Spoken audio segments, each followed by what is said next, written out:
The Gangstagrass show. Yeah. On Friday night. Summoning the spirit of John Cena.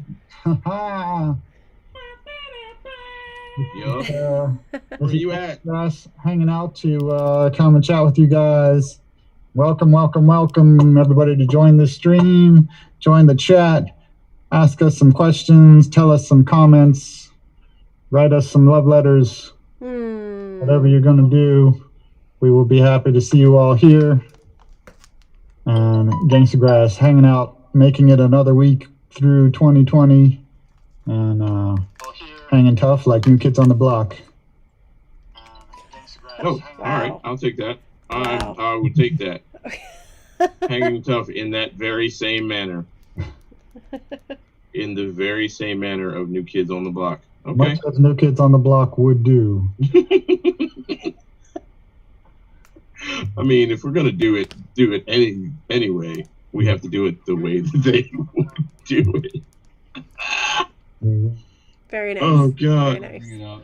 Because we can talk about current events on here with public because everybody knows what's going on. Yeah, the new Song Rock album dropped and it's amazing. Yeah. Oh wait, that's all. That's a current event. That counts. I've been looking at that and I need to listen to it. I've been obsessed with MC8's Lessons. I love that album. Ooh, MC8 going back. Yeah, you were talking about the eight John. Real. All right. I still say we. Oh, you know what? I forgot. I'm gonna do that right now. Put that in the my brother where you at board. Mm-hmm. What 3 minutes? Yeah, boy. Mm-hmm. Yeah, I've been listening. And check your rhyme, right? Oh yeah. Definitely got to do a little bit of check the rhyme. Check the rhyme. Isn't it? Show business. The show business. Okay. Yeah. Okay. Yeah. Yep. Yeah. That's happening. Oh man. And as we may be experiencing, 2020 is a bumpy ride, and there's more bumpiness coming. We are here to stick with it through you and keep pulling people together to come out the other end, having each other's backs. At the very least. And fronts. Also our fronts. Or a smooth whiz. A smooth whiz or a smooth BM. 2020 is one of those. Really? Every time, Pharaoh. Every time. We've got to get the beat. Honestly, We've got to get the beat button. Pharaoh's really about regularity, To say the least. He's making a statement about gastrointestinal health. Mm-hmm. Thank you, Dolio. Somebody gets it. Speaking of gastrointestinal health, that dude that thinks he runs the country got sick, which is pretty. I'm not gonna wish bad on anybody. No, we won't. We'll just see we'll see how this goes out. Allegedly. Right. We still don't know for sure. I mean, they're certainly, if it's not true, they're certainly going to great lengths, putting him up in a suite at Walter Reed. Helicopter flew by earlier today. So, that's certainly going to great lengths. If it is not the case, but the real situation here is like, how did he not get it sooner? I mean, just running around with no masks and like nobody with any masks. Man, it wouldn't be an October surprise. Man, he is what he is. I want to talk about the all the people out there that I love so much, and I hope everybody who is sick is getting through it healthy, and everybody's taking care of each other and taking all the precautions they need to, and just tell everybody, all the people out there, that we care about you, and we want you all to get through this. And whatever happens, we come out of this knowing with a lot of evidence now how much we are all connected and depending on each other to stay healthy and have a good life by taking care. Here. This is exactly why I love whoever the damn leader is, we still gotta step up as people to care for each other. Here, yes. And that's part of the whole ethos of the band. And it actually, leads into Jake on the Facebook chat was asking what my background is, and it is the Esalen Institute in Big Sur. I'll probably switch around with a few different backgrounds from the Esalen Institute. It's you know, very long-standing retreat center that has some awesome history. Aldous Huxley used to hang out there, and you know, Alan Watts, Maslow. So like a lot of the 60s, 70s exploration into kind of what at the time was sort of fringe, you know, psychology and that kind of thing was happening at the Esalen Institute. I've spent a lot of time there myself studying neuroscience and, you know, playing music. I took a remote viewing class, which is, I won't get into now, but if you want to talk about that, it's really fascinating stuff. Super interesting kind of things that are maybe on the fringe of science now, but may not remain at the fringe of science once we, you know, as we develop our intelligence and our knowledge about things. So yeah, it's in Big Sur, California. It's also, by the way, if you watched Mad Men, the last episode, oh, no spoilers. If you didn't watch the end of Mad Men, stop listening for a minute. But Don Draper ends up at the Esalen Institute when he's like sort of sitting on the hill meditating. That's Big Sur, and the idea is that he's at the Esalen Institute. You just ruined the whole thing. I kind of did. I really. So no spoilers. Okay, everybody who didn't watch Mad Men but wants to, you can come back now. If you haven't watched it by now, I don't know that you're going to. And if you, even if you are, like, I give you like 10 minutes after something's over before it. If you haven't watched Mad Men by now, you will never going to. Like, truth bombs over Zoom, y'all. Yeah, right. Exactly. Most of that being the fact that I can't say. No, yeah, can sing, Randy. You know what? He says that all the time, but it's not like Randy can't sing. He just doesn't sing in a way that anybody else does. He's completely original in his singing voice, his musical approach. Honestly, I think we should do a whole documentary on it because it's something special. It's like just as special as like languages dying. He's the only one that's got it. So like, you know, who's singing in K? Who's singing in K? I feel like everybody can sing. It's just about finding where their range is. Because, you know, allegedly, you know. Whose range is K? Like, what? Not many people. Not many people. Not many people. Yeah, we got Seth in the Facebook chat who got he got the full box set from the Wrench Audio and Gangstagrass collection. Anybody that doesn't know about that, if you go to the store at gangstagrass.com, you can find it under packages. You can get a good number of CDs. We're talking, I don't know, 13, 14 CDs and a nice bundle there. Seth just got his today.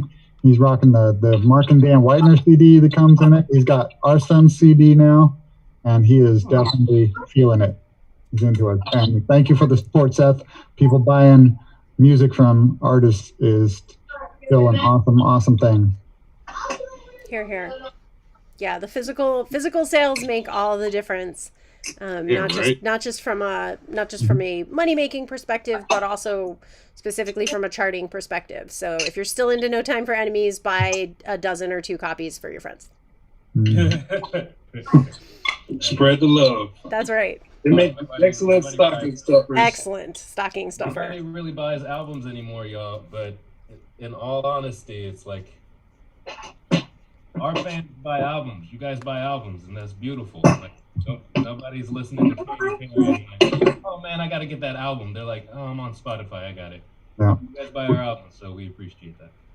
We've got a really good question from Christina Bowen on Facebook. Yes. She'd like to ask us what the hell is going on here. What the hell is going on here? What's going on here is we are hanging out. This is just chilling. This is the Gangstagrass crew, in effect, to just talk about whatever we want and hang out with people that want to hang out with us. So welcome. You're here. That means you want to hang out with us. So pull up a cone. And a cat just walked in. And a cat. Yep. You say pull up a cone? We bring cats. We bring quantum physics. We bring ice cream. Although not actually into your house, so it's a BYO ice cream situation. Yeah. Really? You eat cake cones? Why not a sugar cone, Dolio? Sugar cones are so much better. I'm a sugar cone guy. I am a cake cone guy. Oh man, we finally found something we disagree on. Well, here's the thing about my affection for cake cones, and it's kind of weird. You just like munching on styrofoam. No, it's because they remind me of the flavor of communion wafers. Okay, all right, I buy it. And it's weird that that's like one of my one of the things that one of my fondest memories from church is what did Amy call the flavor of a communion wafer. Munching on styrofoam. Me and my daughter decided that communion wafers should just be called Jesus chips. It's funny because it's true. Yes. I think somebody should put out a whole brand of Jesus chips. And Stop now. We have to build after this call. Nobody really talks about this, but when we're in these weird times, I think it's okay to bring up some things that was the norm before, but we can talk about now. Like, most Catholics and Christians are cannibals, and it's weird. It's weird. I'm just saying, real weird. We don't talk about that. We just like the elephant in the room. That's cannibalism. The elephant in the room is literally Pharaoh. That is actually But I mean, the elephant got a cat. We can talk about that. We can ask Mormons about their special superpower underwear. It's all we've been through. I think America has been and is still going through so much together right now that we should basically be like people that have been through it together and can have no secrets anymore. Here. Like, hey, what's up with that? We can ask atheists how they can be so certain. That's my whole thing. Like, I get being agnostic. That makes perfect sense. But you really can't be certain about anything. So to go straight up atheist, feels like a lot of certainty for somebody who's saying something doesn't exist, right? You can't really prove a negative. Ooh, that's deep. Right? For atheists that are also cannibals, you don't have an excuse. So stop. Just saying. Hey, maybe the excuse is just being a mammal. Atheists that are also cannibals. Fair point. Is that a mint chocolate chip over there? Yo, Doug, Mint chocolate cookie. Doug in the Facebook comments is in with the first dad joke of the night about cheese-flavored Jesus chips being called Jesus chips. Jesus chips! Okay. Yeah, Doug, nice one. I'm sorry, Danjo. I hope Danjo's in the comments, and I hope Danjo got that one, because I feel like he'd really appreciate it. Yeah, Danjo's busy being a dad tonight, as we have a lot of dads here in the crew, but Danjo's a very new dad, so that's why we're just, for those who weren't aware, that's why we haven't seen much of Danjo. But we did see him earlier, and he looks great, and baby's doing great, and we're really pleased. So hooray to the whole Waiter family. He grew his beard back in the past couple days. That's right. Yeah, that was quick. The baby actually grew his beard in the past couple days. Yes. That's right. Very, very quickly. It was pretty amazing. He grew the beard so that the baby would recognize him, so that the baby, since the baby has a beard too, being that. Yeah, he's like, oh, okay, you must be dad. Yes. Okay, now I understand this. Yeah. He's walking and already playing the banjo, which is impressive. I am. I'm in a band full of dilfs. This is yeah, that's right. Just want to point out that Pharaoh said that, not me. Hey, I feel like I had to say it because it was another elephant in the room. I'm just pulling them out. Like, He's pulling them out, right? I got mad elephants. They gotta get pulled out. That definitely changes the meaning of ride with you.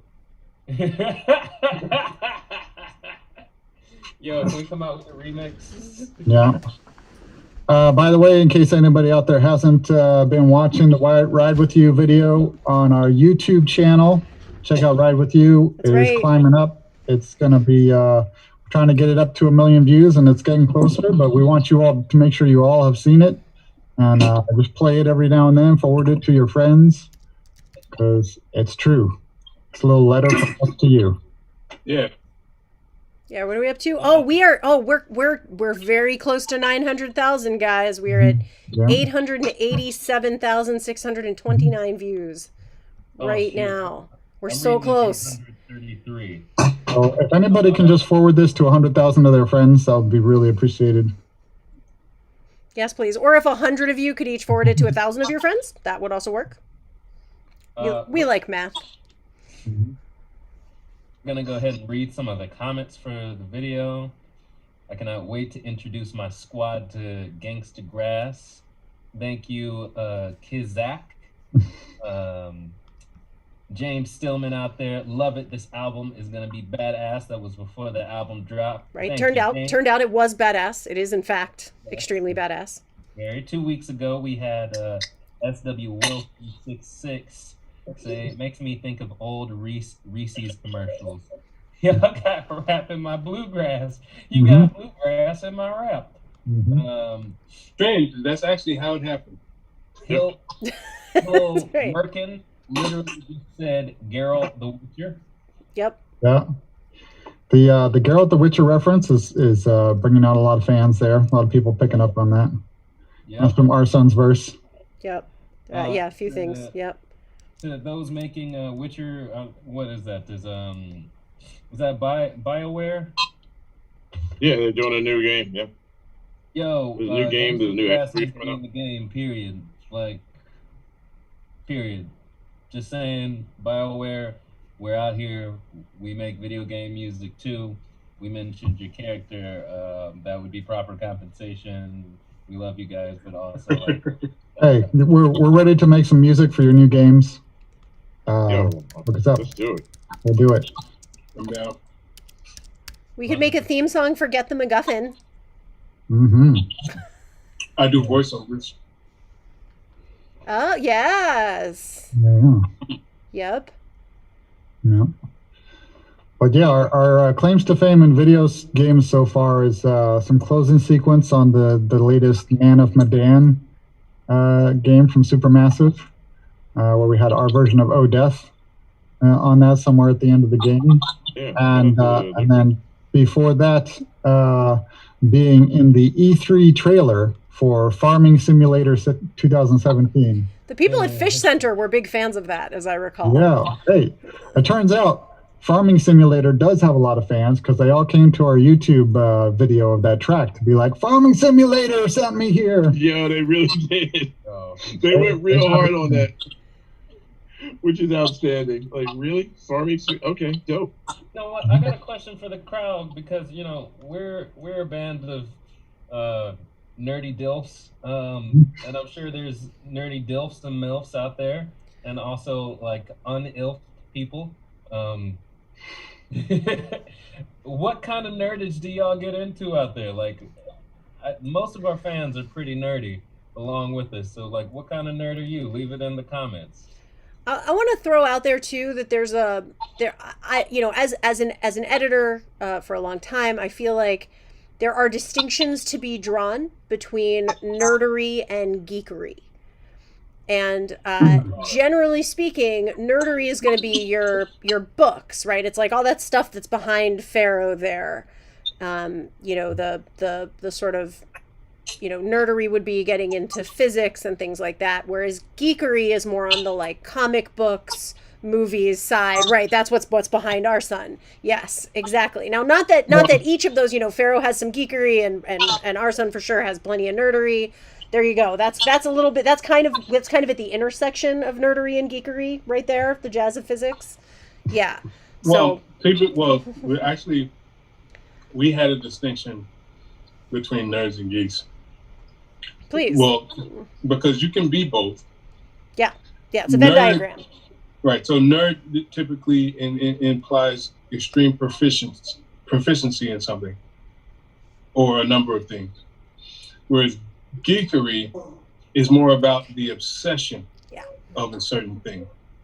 And you can be geeked out about nerdy things or non-nerdy things. Mm-hmm. I like that. Useful distinction. And very important. This is the kind of stuff that people tune into our live stream for. You got to know. Well, the Twitch people got all up in the particle physics the other day, so. And we really invite did. all nerds and geeks to the party. In fact, I write words that speak to nerds and geeks who search and seek like Soul Sonic for the perfect beat, and works for weeks to shop and cop the wax and the CD to put the verse on repeat. And when it's heard on the street, it brings the world to its knees, reverbing from beneath the surface to the furthest peak. Across the earth, the seas, to every bird in the trees, Venus, Mars, Mercury, and the constellation Hercules. My apologies. Oh, man. Yes. Okay. I don't want you to, feel bad about your nerdery or your geekery, because I'm speaking to you right now. Yeah. We want everybody to have pride in their nerdery and their geekery and their anythingery. Go U100, man. Be what you got to be. Yeah. I feel like everybody's a geek about something.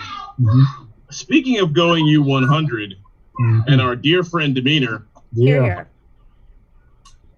that record he just put out, he just dropped the joint called Time Is Now. Yo, the young boy went hard. It's good. That thing is bonkers. Yes. Shout out to Demeanor. He went, oh my God, that track is fantastic. It's pretty hot. I know I will join Danjo in the sentiment that we're also looking forward to the time when he drops a track where he's playing banjo too, because we know he can. Yeah. And but he's bringing it. We're loving his verses. He's got the bars. Shouts to the meanest. No, I need to listen to that new track. I didn't do that. No. It's dope. It's real dope. It's so good. I was like, okay, oh my, okay. Rumble, young man, rumble. Okay. Yeah, he went hard on that. Is it big and banjo-y? No, it's not yet. By the way, did anybody in the comments share their nerdum and or geekdom? Yes, we have somebody here that says high fantasy is their jam. Hi.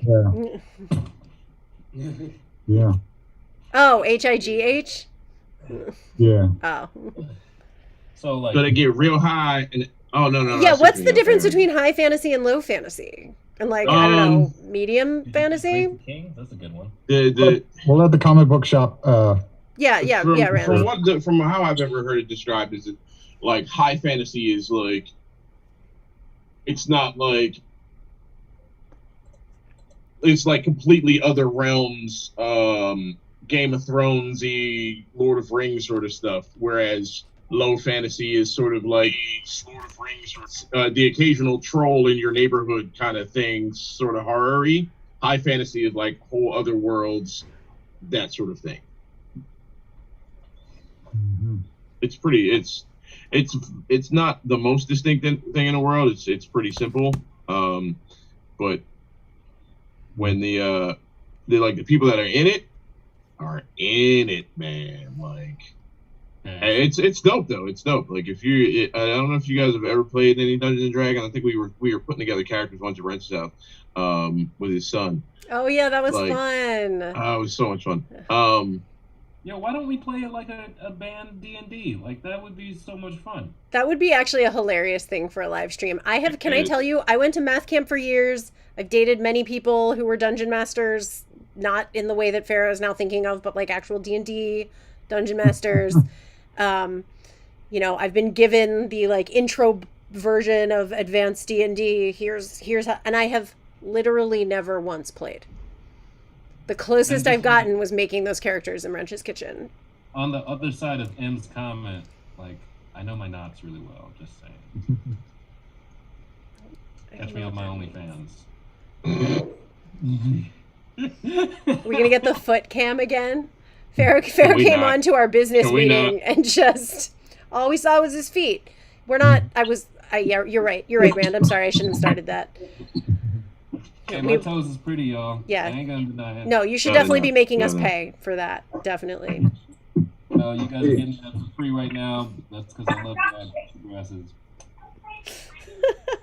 And I don't know if people are surprised or not to find out that the world's greatest bluegrass hip hop band is a bunch of nerds, but we are.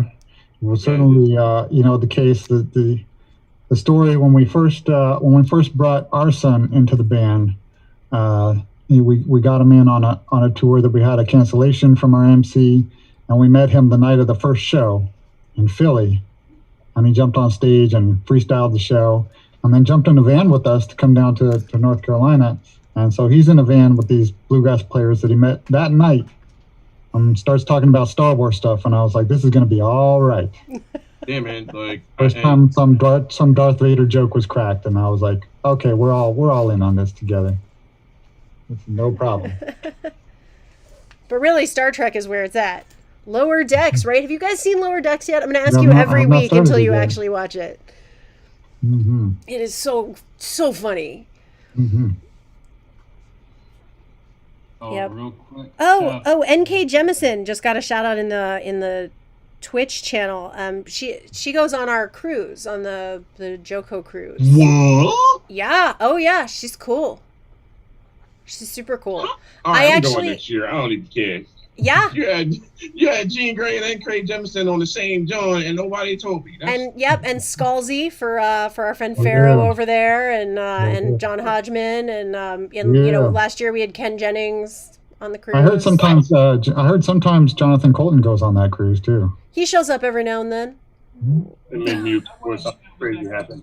He crowns the red leader and the gold leader, and then you never see him again. Mm-hmm. Speaking of which, I had this idea that when Alex Trebek retires from Jeopardy, the only person worthy to take his place is Ken Jennings. For sure. He'd be so good.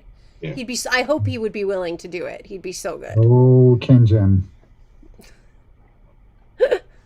He was the thing that made me feel good about having gone on the cruise. So the cruise this year was March 7th to 14th.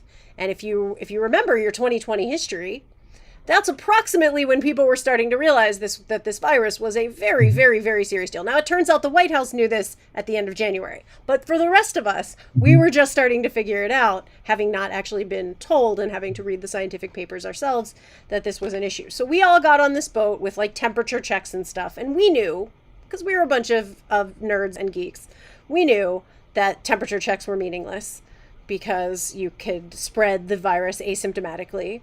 But we all figured we were going to be super careful. We were going to wash our hands constantly. We were going to do this instead of give people hugs. And that is what we did. And not a single person on our boat got the COVID. We sailed and we got back and we were all good. But when I saw Ken Jennings on that boat, that's when I said, if Ken Jennings is here and he's one of the smartest people ever in the history of ever, I'm going to say that this was an okay call. And his response was, sure, but I'm really not an epidemiologist, you know? Mm-hmm. Spoken like a smart person. Yes. He would have got hugged, though. He would have got hugged. I've been like, look here, dog. Come here. Let me just get some of that Jeopardy energy from you. Put on the plastic. Also, I got my second negative COVID thing, so I hope I never had it. Is everybody else doing good? Yeah, I got my first night test done and negative result today. Woo! Yeah, I got the study guide, so I can prep. Yeah, I'm hoping I can pass the test next time. They said I failed it. Failed. I got my Yeah, negative that's good. COVID test back in March because I'd just gotten off a cruise, and I've been in my house ever since. Yeah, we've been sheltering in Got an F in COVID. since March. So yeah, I am thankful that I don't have it because I have definitely been out a little bit more than the rest of you folks Right. yeah. protesting or like. You came from from the other side of the country. That's right. He flew from Portland like in April, right? Like when everything was completely nuts. Yo, they handled it well. Portland and Seattle handled it well. Mhm. They did. San Francisco did very well on it. Mm-hmm. But yeah, I gotta say, we really miss so much being able to go out and go to venues and play to people and hang out with fans. That's just one of the worst parts about this is not being able to go on these tours, meet everybody, play for people. All right, we got a special guest for tonight coming in. Hey, what's Tracy! up, Trace? In the house. What's good? Yeah. How you is? Long time friend of the Gangstagrass crew, coming in to hang out with us tonight on our live stream. Welcome, Tracy. Hello. Hi, Tracy. How you been? I'm all right. I've been mostly in Detroit, so that's been not the usual, but it's cool. It's pretty. What's the word from Detroit?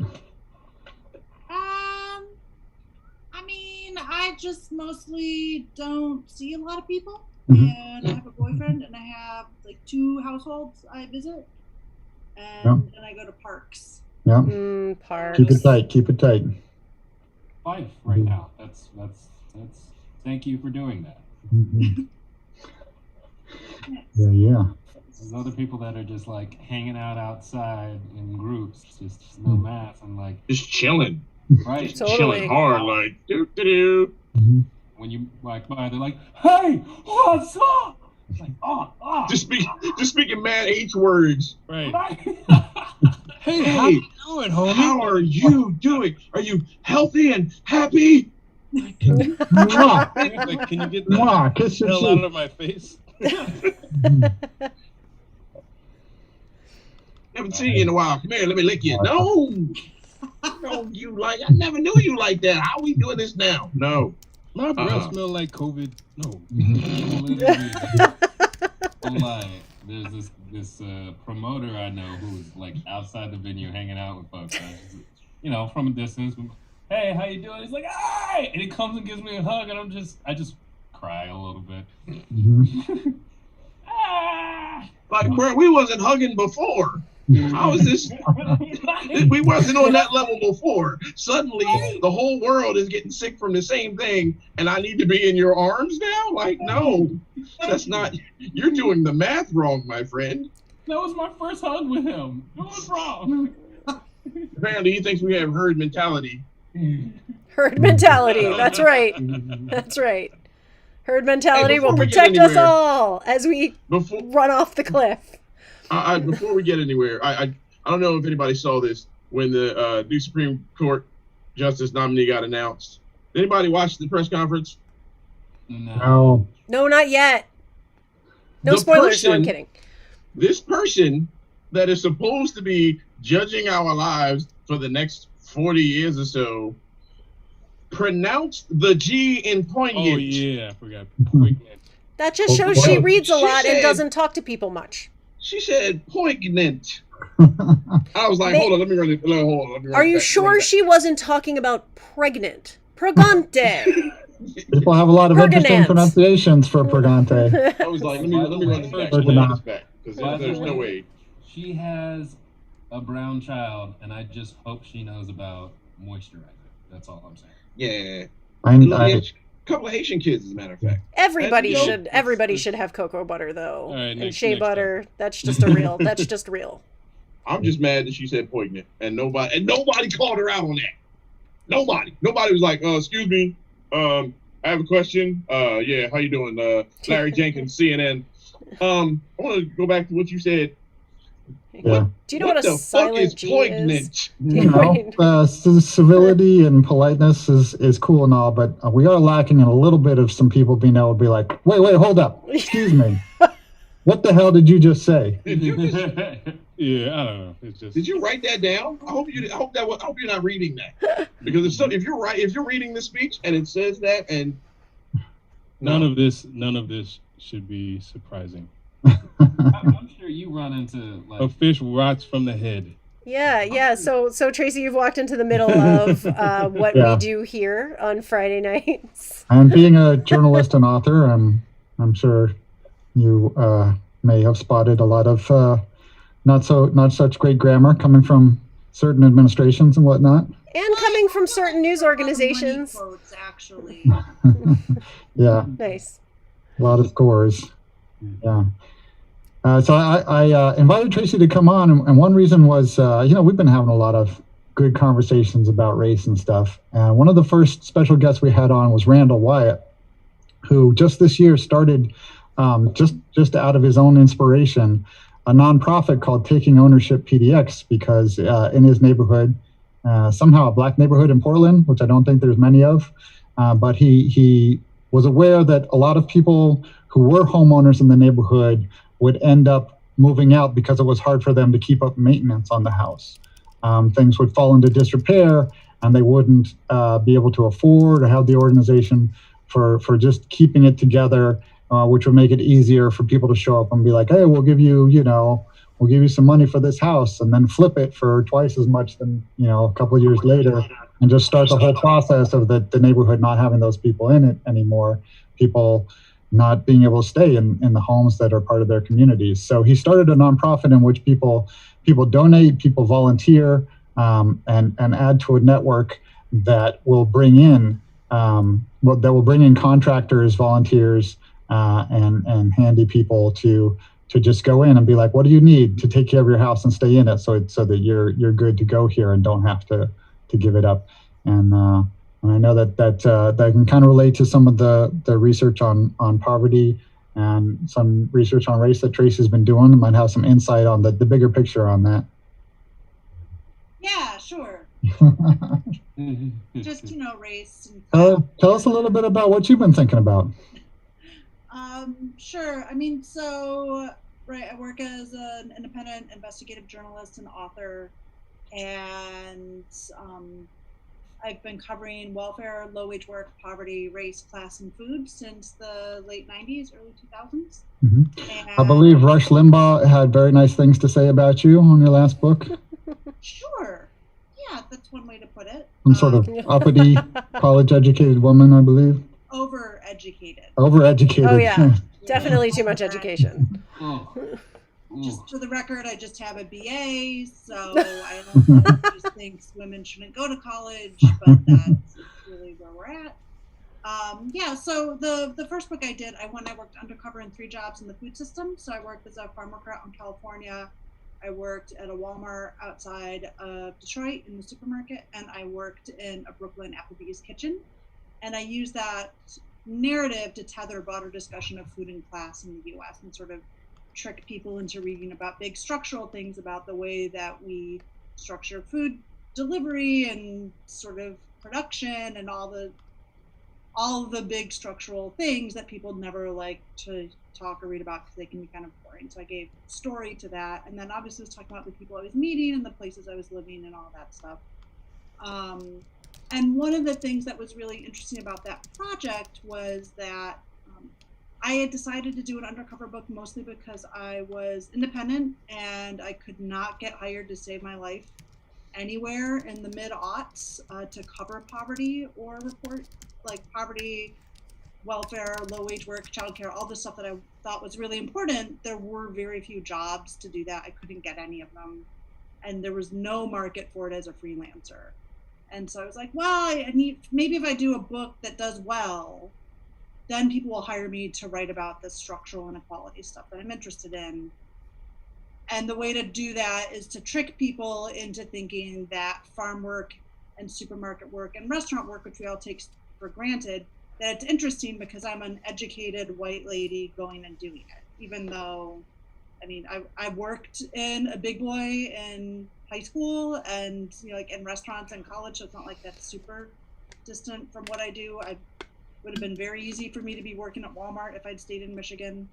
But I didn't really like that structure, but I was like, well, this seems like something that I can do a good job. And if I'm thoughtful in the way that I write it, and I don't try and do this stupid thing of being like, I've had an authentic experience, but instead I'm honest about what I can tell is sort of changing about my experience because of who I am and what I look like, that might be interesting.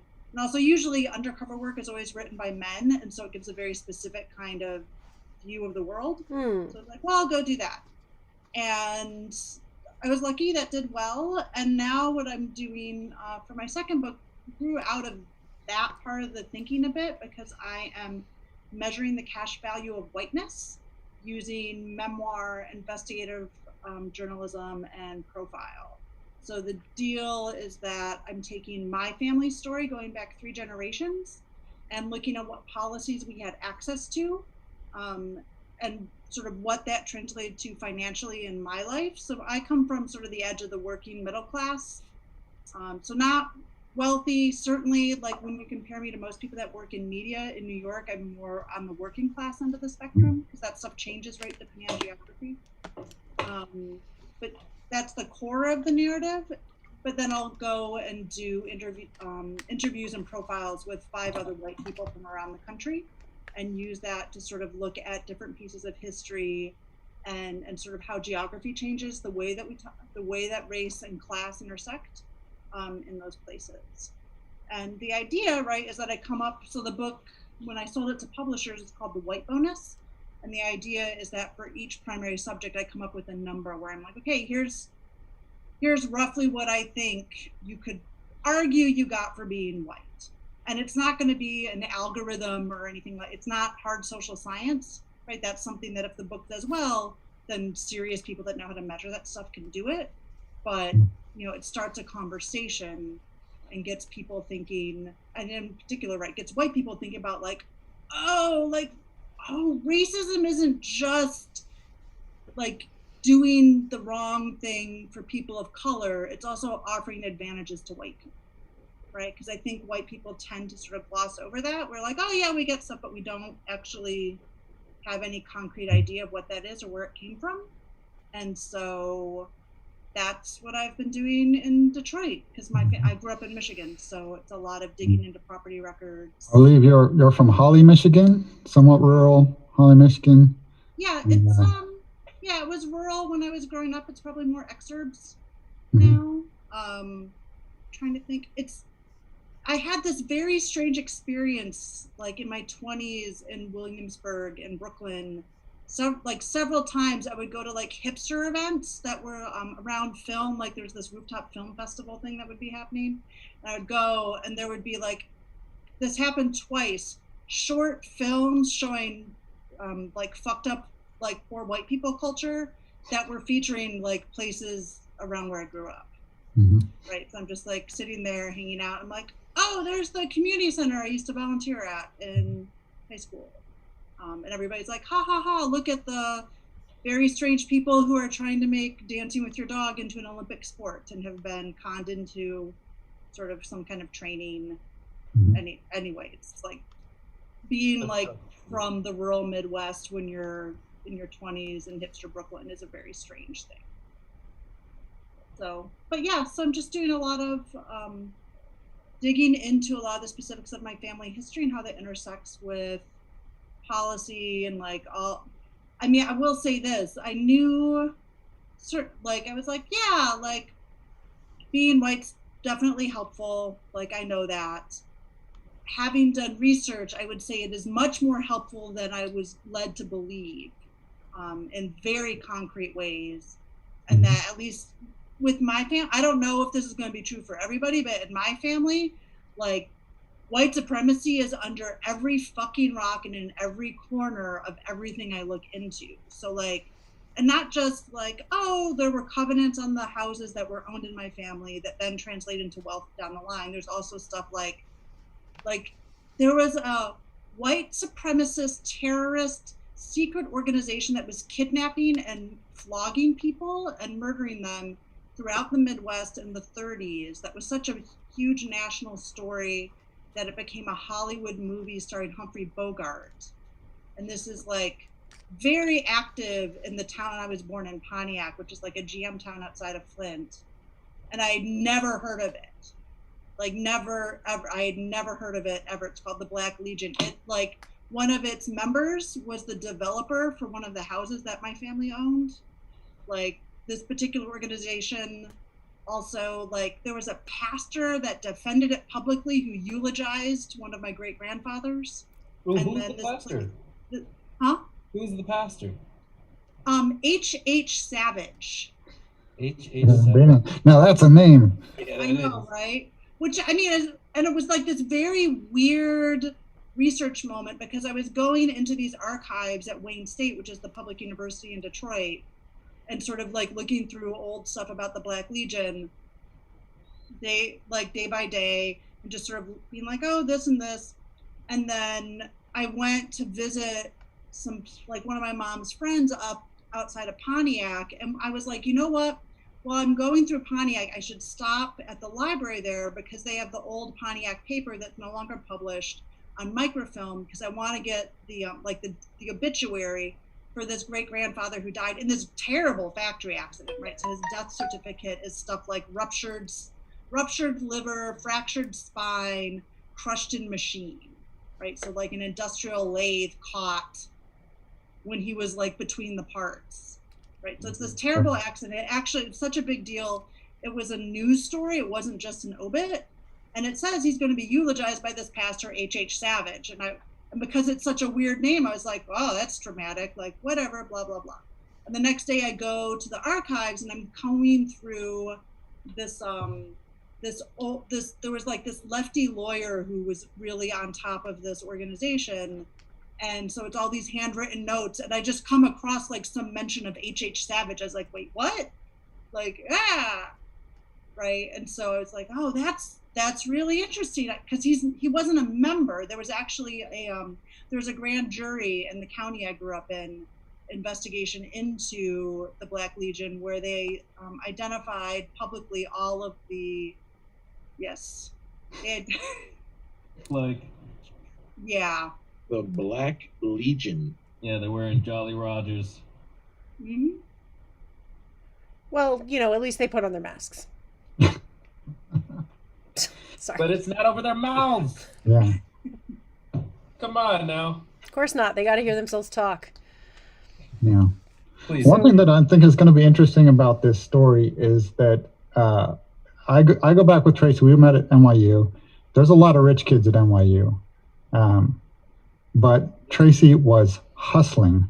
She was working several jobs to be able to pay the tuition. You were working as a nanny at one point, and you were from Holly, Michigan, and I think you're in the boat of a lot of working class / middle class people that are like, sure, maybe white privilege exists, and that's why some of those rich white people got their money, right? But I didn't end up rich, so it doesn't apply to me.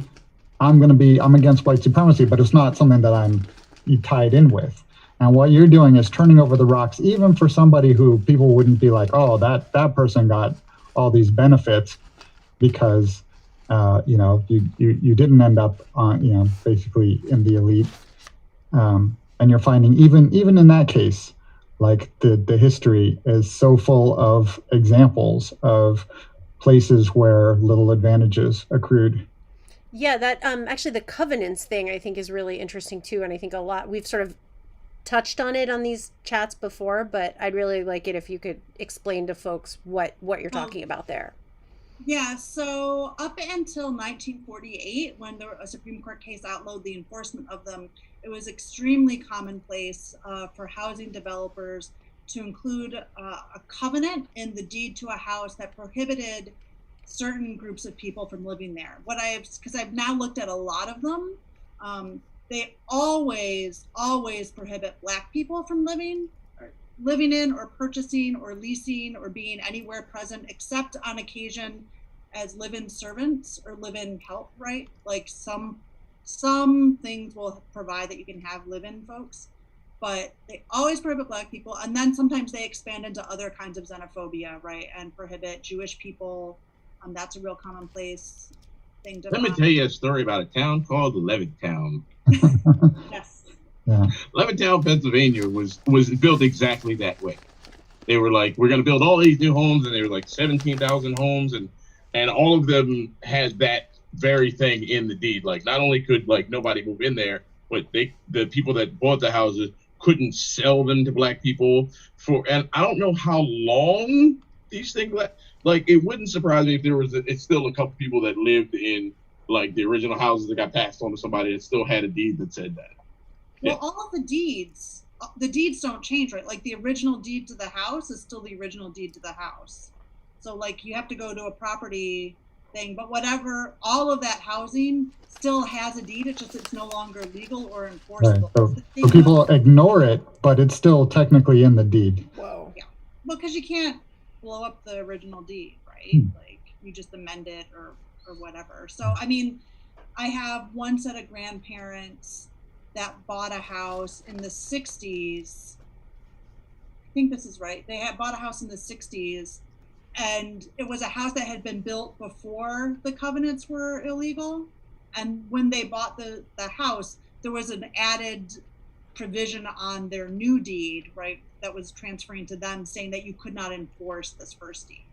But even so, like the whole thing in 48 was that they made a law being like local government cannot enforce this, because what would happen prior to that is like the sheriff would come and tell people they had to leave, right? So if you went ahead and ignored the covenant and you sold the house to a black family and they moved in or leased it to a black family, the neighbors could call the police and the police would come and like tell folks to go.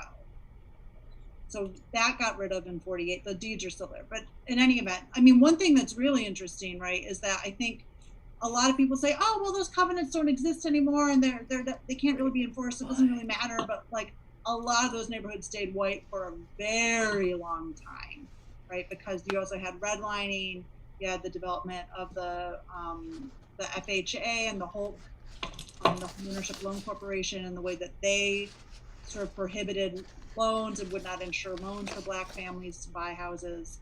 And so that stuff just keeps on perpetuating itself going through time. I got a question for you, being a fellow Midwesterner. You seen anything? Any of your stories lead you to Nebraska? Nebraska, not as of yet. Well, you have thoughts? I mean, if you want an area to check out, you should check out North Omaha. Most of the black community stays around there, and probably for good reason. And the south part of town is more the Hispanic part of town, but you know, just for places to look for you. Okay, yeah. Writing it down. If you want some more leads, I can think it over and give you a couple of things. There's actually, it's funny, in Nebraska there's one of the bigger race riots was in 1919, and actually involved a bunch of Greek folks, which is interesting. And I just know that because some Greek folks tell me about that. Greek people know about Nebraska. Yeah, I grew up in the South, and like we were shocked, I guess, to find out later on that, you know, the same stuff that was happening where we lived was happening elsewhere, because we usually have this more of a utopian picture that was, you know, well, not so much now, but you know, I'm old. So back when I was coming up, we had this whole picture about what was going on up north, that things would be a lot more friendly, you know, because and you know, in the South we were well aware of the sundown towns. You know, actually just a road a piece from my hometown, there's a place called Jay, Florida, and if you do any research on that place, you'll find just a cornucopia of stuff. Really? Yeah. That was of incidents that were happening up into like the 80s and 90s. I don't know how much is happening there now, because I long abandoned the region to do my pursuits up here, but it's interesting to see the lengths at which people go to codify these things. So what happens is that even if some sentiments change, these things are still like in law and policy. So it seems a little bit harder to extricate yourself from that without actually having to like do the hard work of making the changes in the policies. Yeah, and I think one of the things, it makes me think of a couple of things. Like one, right, the whole point of the policy stuff, right, is that it doesn't matter what people's sentiments are. And I think that the way that at least for most of my life, it's changing a little bit in like the last year, but for most of my life, the way that like I was taught to think of racism was that like you walked around hating people because of the color of their skin, and that if you weren't doing that in an overt way, that like there was no racism happening, which is ridiculous, right? Like the whole point of the structural stuff that was put in place, and so much of even like our national policies like minimum wage, right, like that stuff was weakened incredibly because Southern Democrats like didn't want Black people to be covered by wage protections in the 30s, right? And so you just see that stuff kind of extrapolating forward and forward, and so that it doesn't matter, like in some ways it's a red herring about like what people think and feel, right? Because it doesn't, I mean and Ibram Kendi writes about this, you know, it doesn't matter so much like what you think and feel, like what matters is like the stuff that is actually happening, right, and the structures that are there. I think I'd heard somebody talking about the Social Security program and how that had like a big argument against it. Is like, well, we don't want colored folks to have that too, do we? Mm-hmm. That was a huge part of it. So the FLSA in it's either 36 or 38, and then the Social Security Act, both of those were things that FDR was sort of doing political horse trading with the white supremacists from the South about. Mm-hmm. And so FDR was like, we need a minimum wage, and the South was like, but not for Black people, and we will not support this. And it also, in order to pacify the white supremacists in Congress, FDR was like, I cannot possibly support an anti-lynching bill because I will get nothing through Congress. Where you're like, it's crazy. Like, that's to me, still a thing. It's so crazy how like white supremacy in this country, like you really research it, it's just so active. It's just so active. Like, no. We can't all have nice things. Especially them. They can't have nice things. Right. Well, and going back to what Dolio was saying, something that I was really shocked about. I mean, I have enough education about American history to understand that there's structural racism in the North, that like the North pats itself on the back like we're all good up here, and that's not the case. But I just like the history that nobody ever told me about that was directly relevant to my family, that was about white supremacy, is really shocking to me. So like my parents had moved to, we lived in like a little suburb outside of Detroit when I was first born. When I was 5, we moved to the country, and my parents were like, yeah, we want more space, we want it to be green. And if we'd stayed in Oak Park, we would have had to pay for school for you. So like we moved, and like you got a good education at Holly. And so I was like, oh, okay, well, it's like, well, I should definitely, as a reporter, I should report that, right? Yeah, Holly was so poor that the first 2 years I was in school there, they had shortened the school days from 6 hours to 5, and they were at risk of losing accreditation. Whereas Oak Park, which initially was where I thought I would have gone to school at, was a high school with a planetarium, a radio station, a TV station, a swimming pool, and the Black population in Oak Park had gone from 0 to 13% in the prior decade.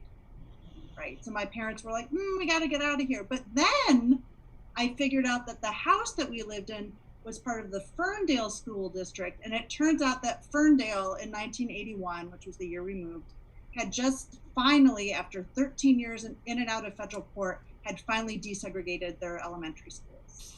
Right. So, and I'd never heard of any of this. I had no idea that like there was any kind of problem with integration or desegregation in Ferndale, right? And then peeling stuff back to Pontiac in 1970, that was the site of a significant desegregation case that did not get to the Supreme Court. There was a significant case, but wasn't a Supreme Court case.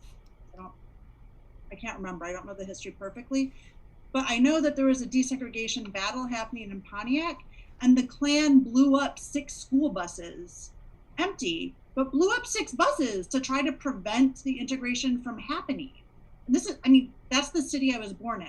I'd never heard any of this, right? And so like, I grew up being like, oh, well, like racism is like these bad, evil people, like, and maybe there's some structural stuff, but it's like, no, like, this is the Sundown Town stuff. I mean, there's a book actually that is like it's a compendium of all the sundown towns that have been documented, and the town next door to where I grew up was one of them. right? So like that stuff Well, is Yeah, huge. it's often portrayed as something that happened not, like a long time ago, but it's really not that long ago. Like I was born the year they desegregated schools in my hometown, 1975. Mhm. You know, and when Brown v. Board was what 58. Yeah. And you guys still had segregated dances, right? Yeah, until like 2000 or something. right? Yeah. But I mean, speaking on things today, like there are still argument. I mean, desegregating schools is still trying to happen. I taught at Patterson Elementary School in Southeast DC. I think I saw one mixed kid. Period.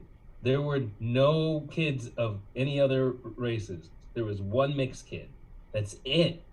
That's it in that entire school. And that's a public school. Well, that's because of right people making choices to go to private schools or put in for a lottery for, you know, charter schools and whatnot, right? Although, I mean, DC is in a lottery system, right? How did that even happen? Because segregation is still here.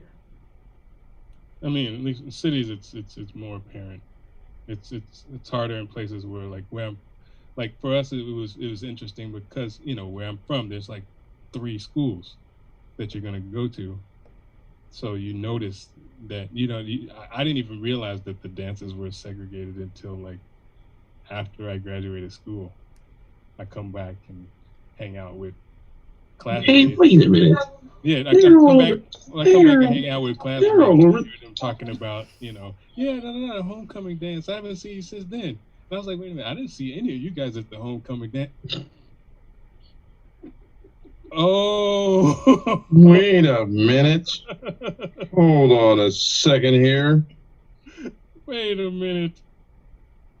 I had a little bit of a different experience because I think wherever we went, my mom was pretty good about like figuring out which schools were a bit more integrated and which schools were good. And when we first moved here to DC, we didn't even go to schools in DC. She took us up to Montgomery County because there's just a better school system and it was a lot more diverse. But I had that sort of Dave Chappelle has a good joke about it, like he was poor around like rich white folks, and like sometimes it feels like poverty's only happening to you sometimes. But luckily, I had a bunch of really cool poor white friends, so it wasn't so bad. Mm-hmm. My high school was 85% Jewish. My public high school. That's super interesting. Wow. Yeah. That's yeah. And I suspect that the lines went both ways, that it was both an attempt to maintain a community and an attempt by others perhaps to exclude a community. It's tough to say, but it was also unusual because our middle school, which was actually quite diverse, only fed into one high school. So and the high school had nothing else feeding into it. So that middle school, basically all the diversity dropped off and went to other high schools, and just this one community went into that one high school. Baltimore. Wow. 85%. 85%. They're now down to like 72%, I want to say, and last I checked the website they were like screaming from the hilltops about their diversity. Yeah, my hometown high school was like 98 or 99% white, and it remains about that. Maybe a little lower because I don't know the school enrollment, but I know the census stats, right? It was like 97% white when I was growing up, and now it's like 96. Interesting. There were like no white people who weren't Jewish at my high school. So everybody else was something else entirely. Yeah. I'm a halfie. So that's happy. Yeah. Yeah. I'm just glad I didn't end up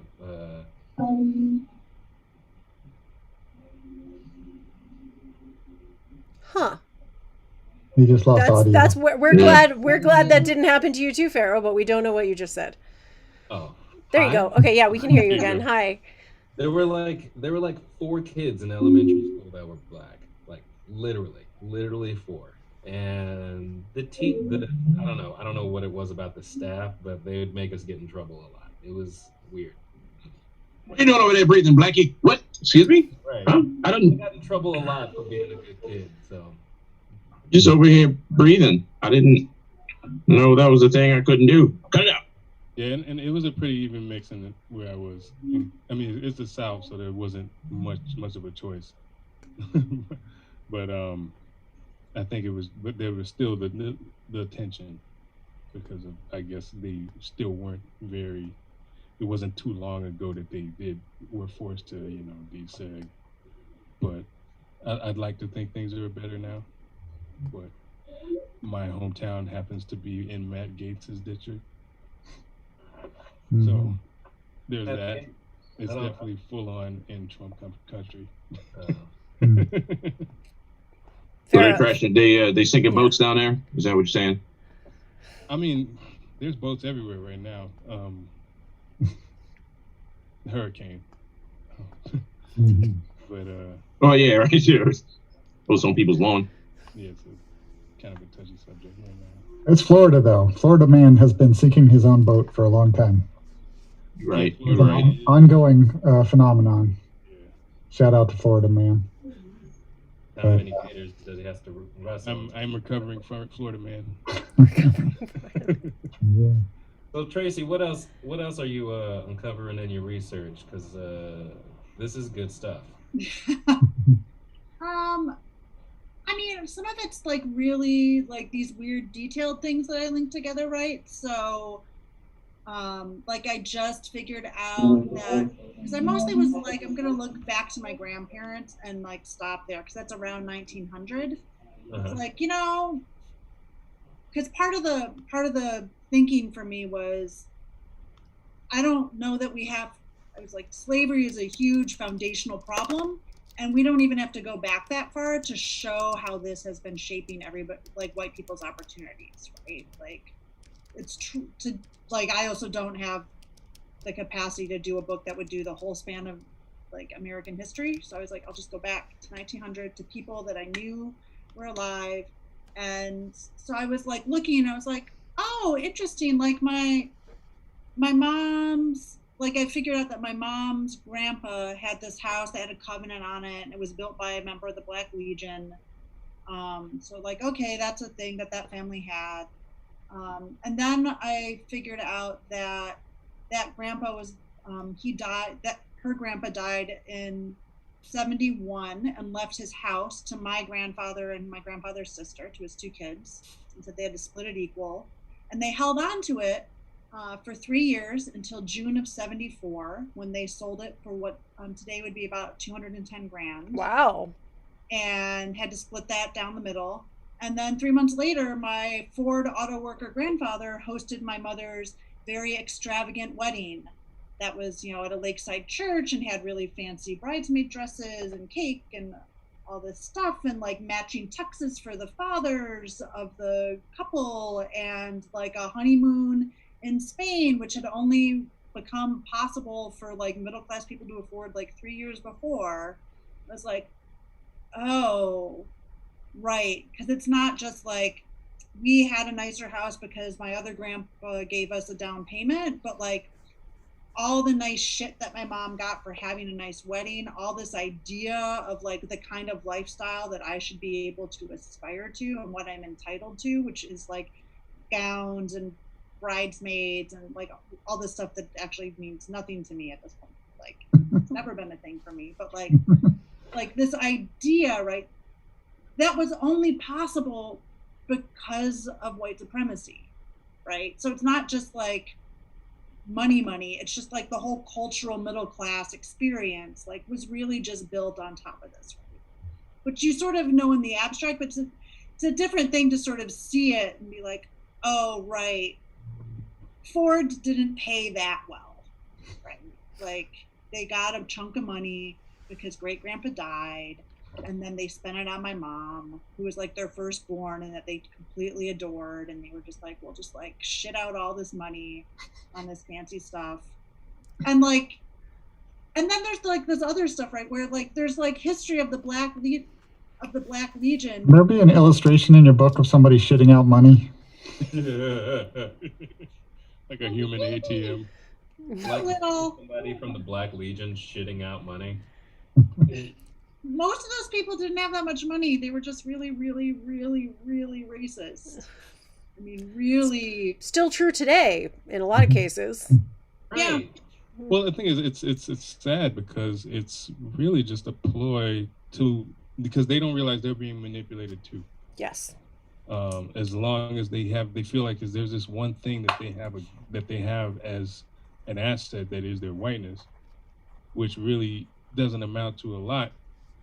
But they feel like that's the thing they have, and they feel like they can get a leg up by cutting somebody else's legs off, but that doesn't make you any taller. Mm-hmm. That's an oleo wisdom. I mean, that's Yeah, part of well said. that's a good portion of the work we do is to show people that hey, that's all bullshit. Let's let's work together and actually take care of the real enemy here. It's fascinating that alongside that, you have, for some people for whom, like, recognizing that they get some privilege from whiteness, like, is a thing that they recognize and latch onto. And at the same time, there's also the process of making that privilege invisible for other people who wouldn't want to claim it, right? And have it without recognizing it, which also benefits its maintenance. And somehow those things coexist. Actually, that leads into a question I wanted to ask you, Tracy, which is, I used to be in journalism, so I know that, as an investigative reporter, you have particular skills, and also in some cases, especially if you're with a large news organization, but just in general, have access to certain resources and whatnot. And it sounds like you're going through public records and all that. But is this the kind of thing, is this kind of like family history research the kind of thing that an average person could go ahead and do and find this out about their own families, rather than just extrapolating from what you're finding out about what probably likely happened? Can we actually like dig in and get this for ourselves in a way that's approachable and possible? A lot of it, yeah. Like, especially if you're willing to go to the library, or pay for ancestry.com, right? Because like you kind of need that to track where people lived and things like that. But I mean, honestly, if you know where your family owned a house, you just go to that institution's website, or sometimes, I mean, depending on what you're looking, right? Most records online only go back to the 60s. Oh. Like, and then go and get like the original, and you can look up somebody's name and be like, what properties are they named on, and then just get copies of those and do that. I mean, one thing for me, and one of the reasons I'm not doing this project as like an algorithm kind of project, is I wanted it to be something that people who are reading can just be like, oh, I wonder what my white bonus is, right? And so the way I'm calculating it as of right now is that I just take whatever money people got from their family after they left home, or turned 18, whatever came first, right? Because like I left home at 17 because my birthday is in the fall. So like when you leave your home, your parents are no longer legally obligated to pay for you. How much did they spend on you? That's extra money they had that they didn't have to spend on something else. It came from somewhere. And then you just sort of reverse engineer it and sort of say, okay, well, like, how likely is it that this came from white supremacy, right? And for me, it ends up being like all of it, every last penny that like I've had access to, you can pretty directly trace back. Not just because of covenants, which all of my grandparents and great grandparents had whenever it was legal, but because I have this like very weird quirk in my family history where, so my dad was an important thing to note is my dad was adopted, but the man who adopted him was a banker in Ann Arbor. He was like a vice president of the bank, so very mid-century beaver cleavery kind of family. But it turns out that grandfather was black, and had been passing as white his whole life. as his mother had. So I don't know how aware or how overt, articulated that heritage was in his experience. But like, it's very clear documentation. If you look at a photo of him now, you're like, that's a light-skinned black man, right? But we all just said he was white, so everybody was like, oh, that's a white person, right? But he definitely would not have been the vice president of a bank in 1972, or at least certainly not of the bank he was at, if he had been known to be a black man, right? Because he wouldn't have been given those opportunities starting in the 20s. So just when he started his career. So for me, I've tallied it up, and and I'm not counting like, the $100 you get for a birthday or $50 or whatever, right? In this number, but for me, my number looks like it's probably around $75,000, right, over the 26 years since I left home. And it was really interesting in talking to publishers when I went to them with this idea, because I talked to this one editor who I did not choose to work with, and he was like, wow, $75,000, that's just so little money. Gosh, you've just had such a hard time. And I was like, I mean, granted, it wasn't all at once, but like, do you understand what most families are dealing with, dude? Like, this is crazy. Yeah, that's come on, we've all been in situations where $5 would have made a difference in the whole fucking week. So, like, that's very short-sighted of that person. So I'm not working with him. Thank you. I feel like a lot of that's happening in newsrooms as well, though. Like, we need to think about what's happening in our big journalism organizations as well. Just in the time that I was at the Washington Post, I watched so many people get elevated to high positions who went to Harvard, and it was right. And, and that's the case in lots of other newsrooms, and if you trace all that back, right, and I think Dolia was telling me the other day that, what is it, something like 40%, upwards of 40% of Harvard students are legacies, and I mean, that's not an exact number. It could be higher or lower, but it's something exorbitant. It's a very large number, right? It's a significant portion, yeah, and that's going to be true at at other schools like that, and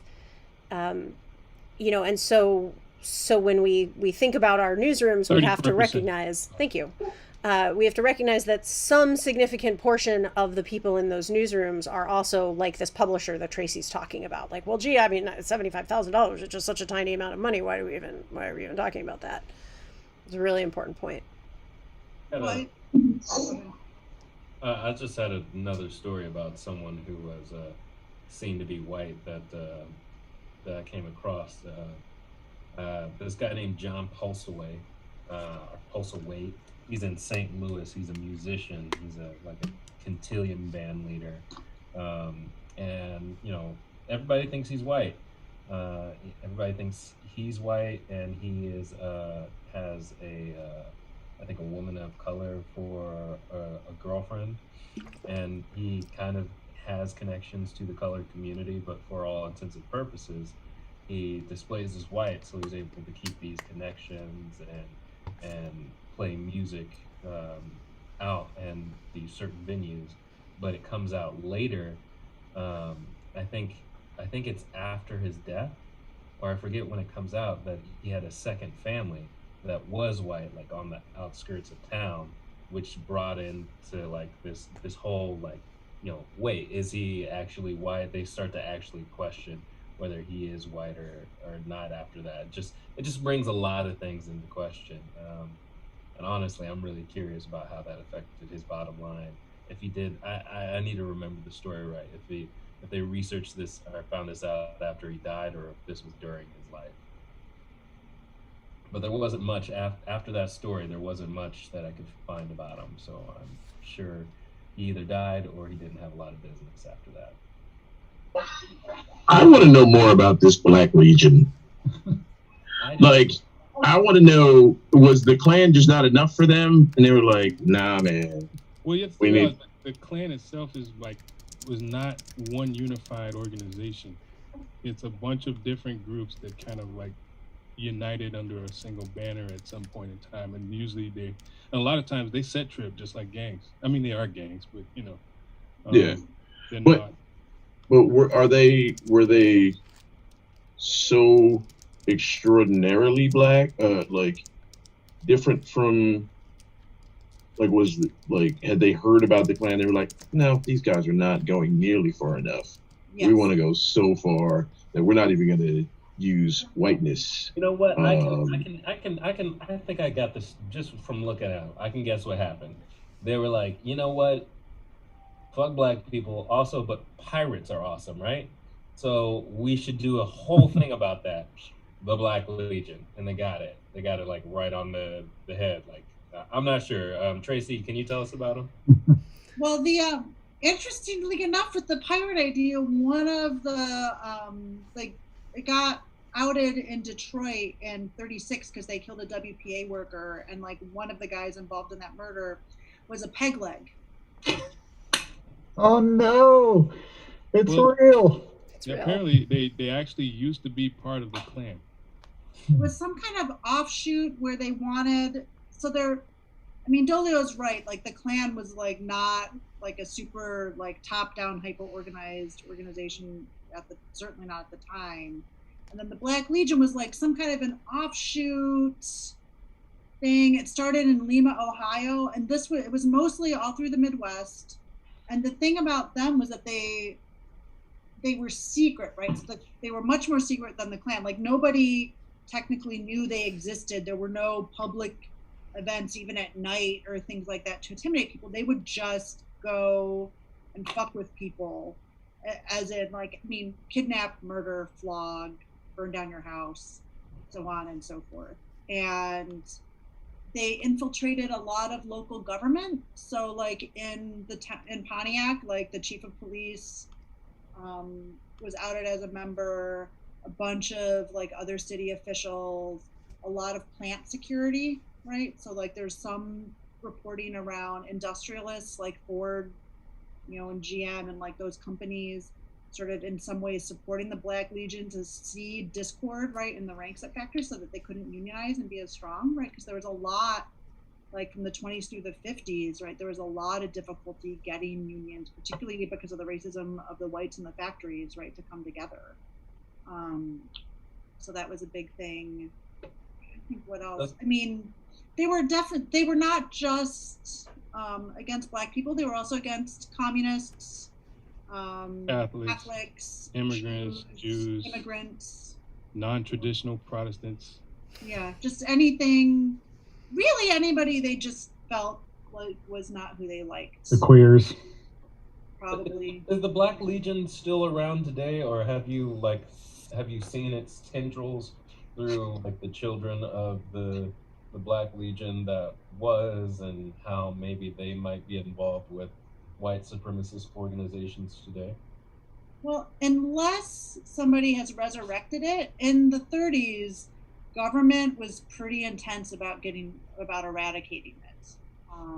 So from the reporting that I can find, like the news reports, by the 40s, they were pretty much defunct because they just sort of outed people. And they also, I mean, they were really, like the recruitment process was really, like they were kind of sneaky. So they would like get disgruntled white people, be like, we just want to support pure-blooded Americans, like, which is racist, right? But not the same level. And also not the thing they think it is.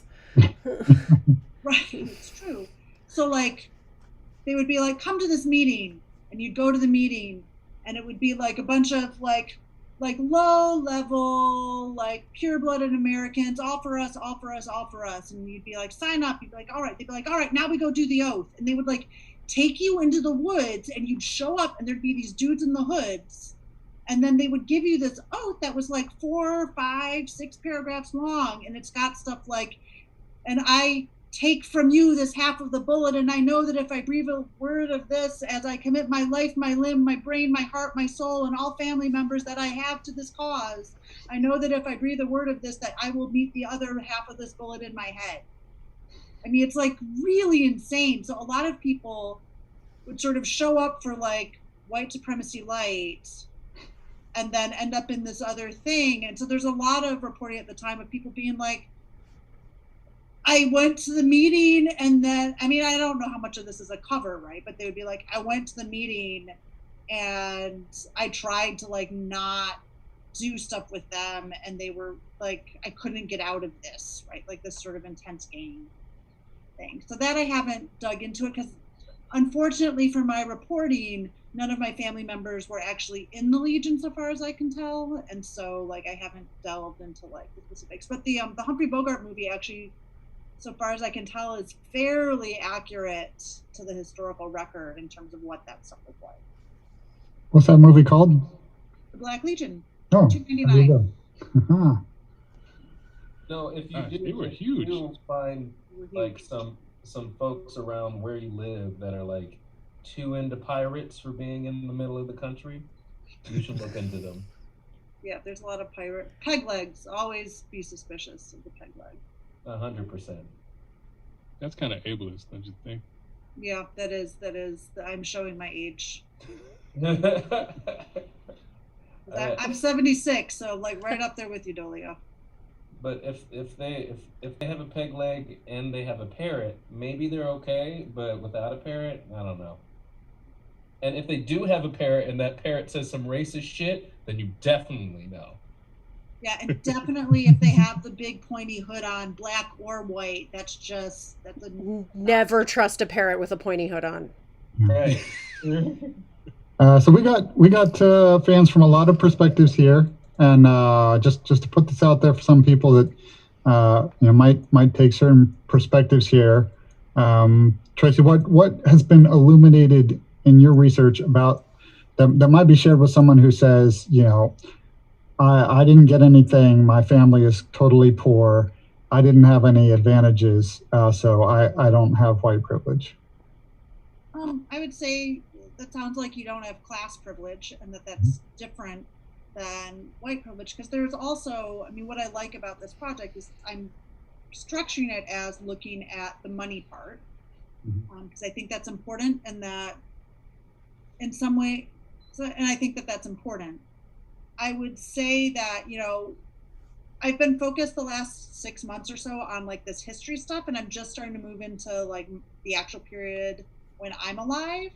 And I can certainly say from my own professional trajectory, like being white has been really, really helpful for me, right? Like, and not in ways where I was intentionally manipulating it, because I just didn't understand the world enough, or at least couldn't articulate it enough. But I mean, for instance, we talked about me nannying, and I got hired by this family to nanny with these 2 kids who were really nice.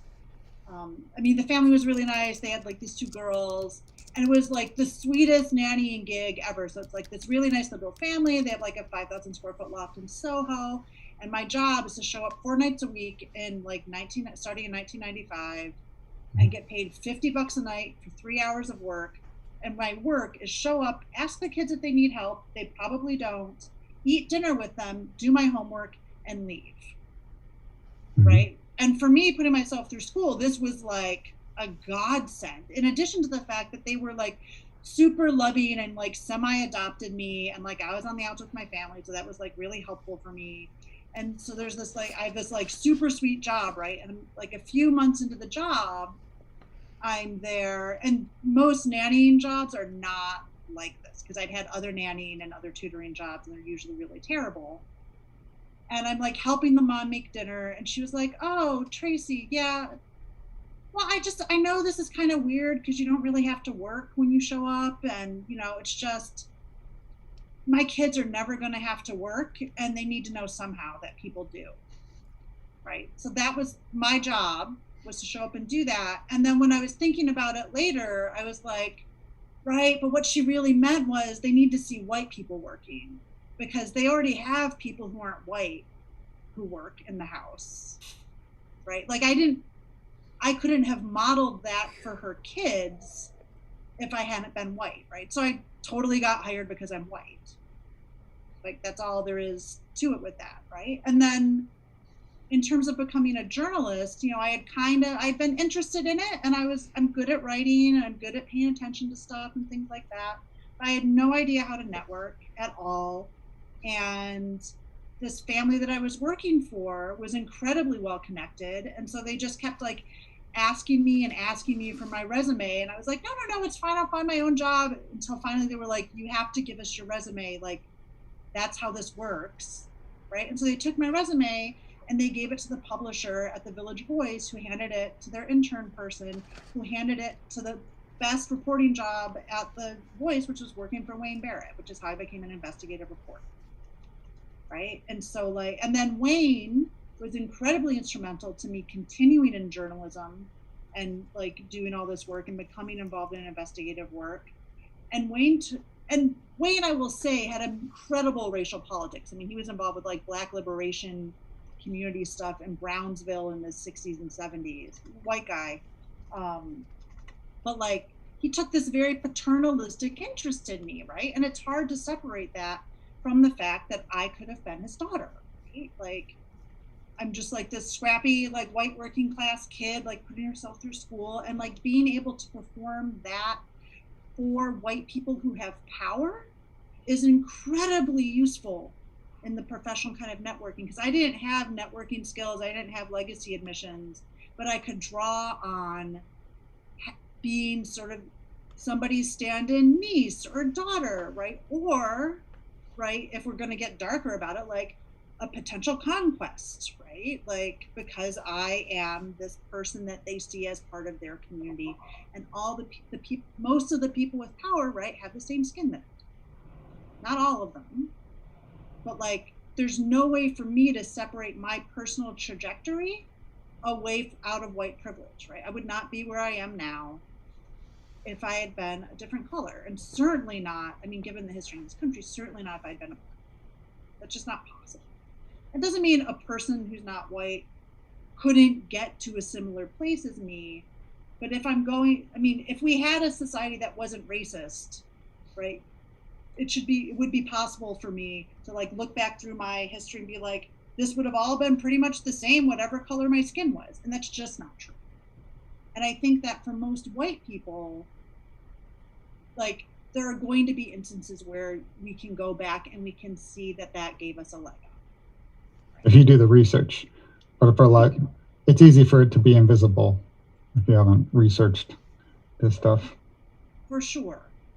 And it's also not to say, right, that there's not really significant hardship economically for white folks. Because I think one of the problems that we run into, because our newsrooms are so heavily peopled by folks from the upper class, is that they don't understand, like their lived experience is that wealth is white and poverty is black, right? That's certainly how media has covered it for most of my lifetime. And it's changing a little bit now. But I mean, there's studies about this, right? Like throughout the 80s, 90s, and early aughts, media coverage of poverty and negative social issues is disproportionately black especially. And that you almost never see white poverty unless it's in a period when you can see it as blameless, right? So when it's like if it's like a story about like hunger, where it's just not the people's fault, like editors pick white subjects. But when you're illustrating, sorry, what? I wanted to, there was a little moment me and my play sister had when we took a vacation down to New Orleans. Like there's a lot of black poverty around the DMV area. But when we went down to New Orleans, there was like a lot of poor white people, which was just like, oh, you guys aren't hanging out here. You guys are here. And I'm not sure if you've like dug into any cities like New Orleans and traced it back. I'm sure they've got a different dichotomy. I mean, it's New Orleans. Yeah. But like, what would your research mean to those folks? Well, I mean, I'm expecting to, because I haven't done the other profiles, so I'm hoping to do it up and down the class spectrum so I can study this more, right? Yeah. Because I think my suspicion is that like probably like white supremacy doesn't work out perfectly for all white people, and that I think when you're lower on the economic ladder, at least in material terms, right, it doesn't really pay enough like to justify it, right? And everybody can draw their line where they want it, but yeah, I mean, for me, when I think about like what I've gotten for whiteness, right, which is like 75 or 80 grand, which is instrumental in various points, like the amount of money I've had to pay for education and healthcare, like, which is stuff that we don't provide publicly because of our racism, right? That's a pretty significant disconnect, right? Like, I would be pretty okay with like not having had my grandfather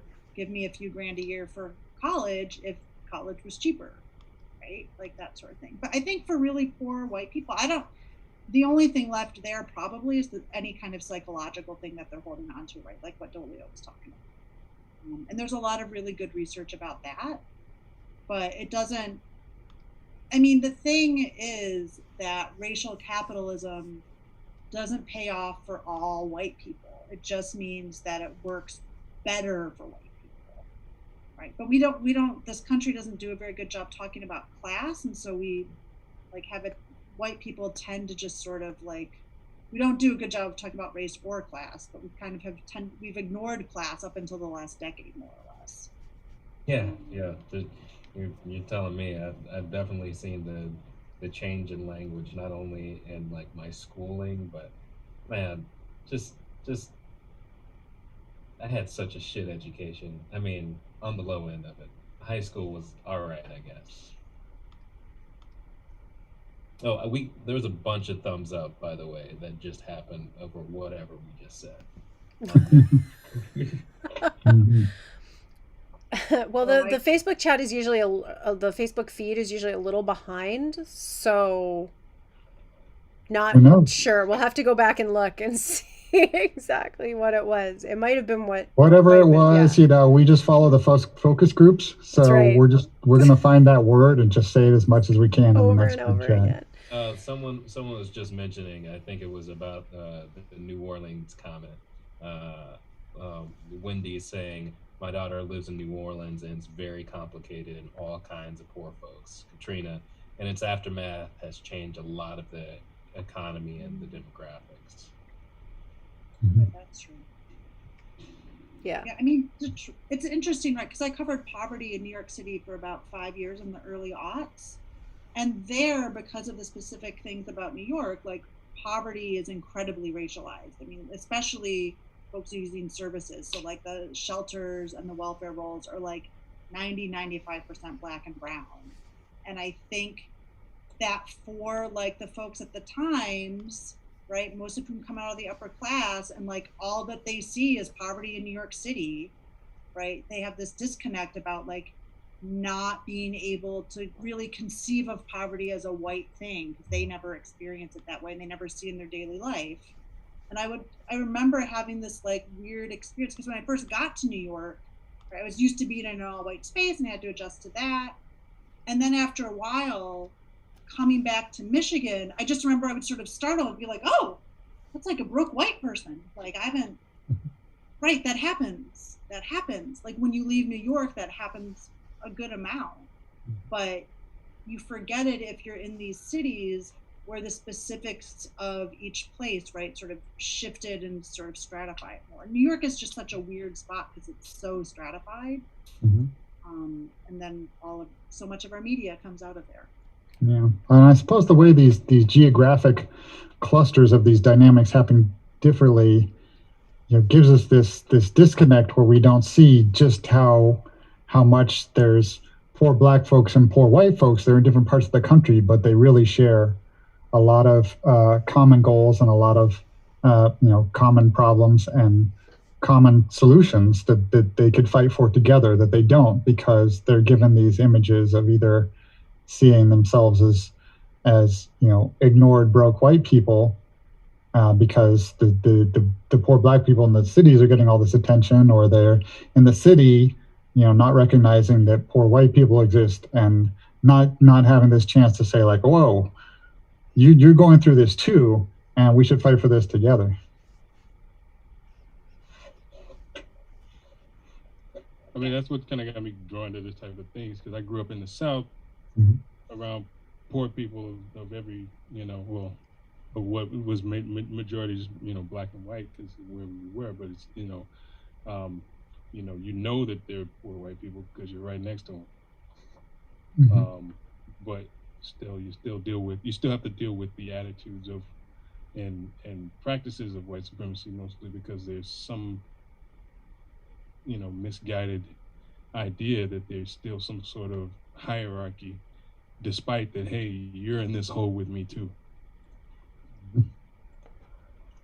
John, there's a fiddle tune called John Brown's Dream, and John Brown's Dream is sort of along the lines of, uh, the underclass of America getting together to do something. Yeah, I mean, that's pretty much why you see it when you start seeing the rash of assassinations that were happening in, what is, usually deemed the civil rights era.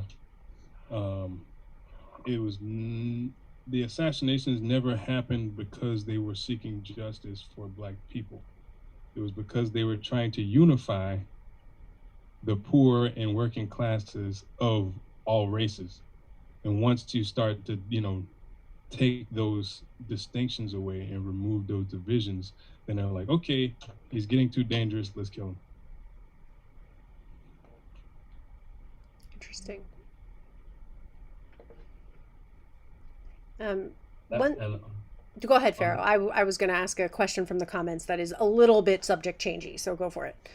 No. I was gonna suggest that we take some of those questions. Oh, okay. Well, how nice. So Boratine over in the Twitch chat asked a while ago, but obviously didn't want to derail. What can we do to support independent journalists? Now, a couple of caveats just from someone who was in journalism for quite a while. Not every independent journalist is great. Not every, privileged journalist at a major news organization is bad. There's a lot of great journalists at major news organizations. There's a lot of great independent journalists, and but what are some ways that people can help support the independent journalism that they think actually is really good and helpful? So there's sort of two things there, right? So there's independent journalist, which is me, which is freelancer, and then there's independent journalism, which is not a corporate model, right? So right, your ProPublica's. ProPublica, yep. There's a lot of really great nonprofit independent journalism organizations right now that are primarily foundation funded that are doing phenomenal work, right? So it doesn't have to be at the Times to be good work. And plenty of, generally speaking, the investigative reporters at those outfits, they're all great, right? They're really good, smart, dedicated, thoughtful people. For independent journalists, I guess some people do Substack, right? Or which is this newsletter model where you subscribe. There's a couple independent journalists that I really like that I kick $10 to a month, right, to get their newsletter, and then it helps them build an audience and whatever. You can do that sort of stuff, or letting editors know at places editors really pay attention to tweets and comments and all that stuff. And so if you see an independent journalist that you like publishing something that you like, tell the editor. That's a helpful, cheap thing you can do that I don't do a lot. But yeah, I would say, for me, I support the city and City Limits in New York. They both do really great watchdoggy type of stuff. I support Tostada Magazine, and I just support small little independent magazines myself. Tostada is a Chicana run food magazine in Detroit that's really great, or sometimes is really great, generally great, but small, right? So they sort of struggle. I'm trying to think what else. Yeah, I'm more into, for me, what I do is I look to make sure that that the journalism is serving the community and that the journalists represent the community, right? Because in Detroit, there's a really serious problem with newsrooms being really, really white, and we're a city that's more than 80% Black. So I try only to support organizations that are dealing with that problem. For anybody, I guess we only have, for anybody who's tuning in that knows the Midwest, I wish there was more support for local papers, because there's the Omaha Star in Omaha that Mildred Brown started. I believe it's the first woman in America to start a newspaper, and she happened to be a woman of color. It used to be a really great newspaper, and now it's not. But I'm glad folks like it's still going. I'm glad that the building's still there. I just wish they had some more support to be a good newspaper, especially when I peruse. I forget the big newspaper in Omaha, but I go through it, and it's a lot of fluff stories, and just there's nothing interesting, and there's interesting things that go on in Omaha that aren't really getting reported on, especially when it comes to environmentalism and housing policy, et cetera, et cetera. As things gentrify, they're really closing in on North Omaha, which is my old neighborhood. They're doing their best to buy up all the land around it so they can get on through it. Anyways, yeah. Yeah, local journalism, smaller papers. That's really not just the stuff that's a Gannett or McClatchy paper, but anything smaller and local. That's probably the best way. Independent people like me, like I just made a decision to not make a lot of money. And so like I just freelance and write books and manage. Yeah, a lot of those smaller papers have gotten bought up. A lot of the local papers have gotten bought up. I mean, I want to say, I worked for local papers around Baltimore, and they eventually got bought up by, I want to say maybe it was Tribune, which now is what, like Turb or something, and of course Gannett owns a lot of papers and radio stations and TV stations, and it's always important to look at what your sources are and what your sources of income are, right? Follow the money, the classic journalism rule, and know who owns the papers and the news sources that you're looking at. I always like to make sure I'm getting my news from something that's like some kind of website that's like naturalhealth.net, something like that. Those are good too. I mean, there's a lot of Truth Uncovered. .info. Yep, absolutely. .info. That's the kind of thing that you're going to be getting the real stuff from. That's right. That's right. Memes shared by Facebook friends. You don't quite remember how you know them. Mm-hmm. Yeah. It's very helpful, especially if a lot of people are posting that meme. Then it's true. 6 shares on this. This happens to your body when you eat ginger every day for a month. Like journalism. Right. 6 shares. Obviously correct. My feed like 3 times today. 23 unbelievable proven benefits of cannabis. Journalism. By the way, I went through that article. All the titles were like, pot may do this, and it says unbelievable proven benefit. Like what? Anyways. Clickbait. Critical reading too, right? Look at the headlines are often super misleading. Their clickbait makes money. Please, for the love of God, folks, do not share it until you've read the whole article. Yes. Please tell us. New York Times, tell us your love story. Just keep it really short. Did you see that the New York Times posted as an opinion piece, and I want to say that when I say this, I'm still working out how I feel about this. The New York Times posted as an opinion piece a Weird Al parody of the debates.